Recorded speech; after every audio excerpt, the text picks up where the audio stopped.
இன்னைக்கு ப்ராப்ளம் என்ன பார்க்கலாம். Find selling price when cost price equal rupees 56.25 gain equal 20%. First இதுக்கு ப்ரூஃப் என்னன்னு பார்க்கலாம். காஸ்ட் பிரைஸும் கெயின் பர்சன்டேஜ் கொடுத்துருக்காங்க. செல்லிங் பிரைஸ் கண்டுபிடிக்க சொல்லியிருக்காங்க. கெயின் பர்சன்டேஜ் கொடுத்து செல்லிங் பிரைஸ் கண்டுபிடிக்க ஃபார்முலா என்னன்னா selling price equal to 100 plus gain percent divide by 100 into cost price.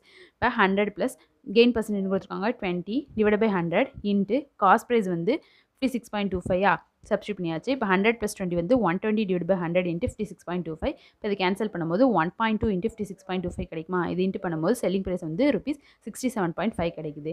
அதே மாதிரி இப்போ காஸ்ட் ப்ரைஸ் வந்து ருபீஸ் 80.4 கொடுத்துருக்காங்க. லாஸ் வந்து 15% கொடுத்துருக்காங்க. செல்லிங் ப்ரைஸ் கண்டுபிடிக்க சொல்லியிருக்காங்க.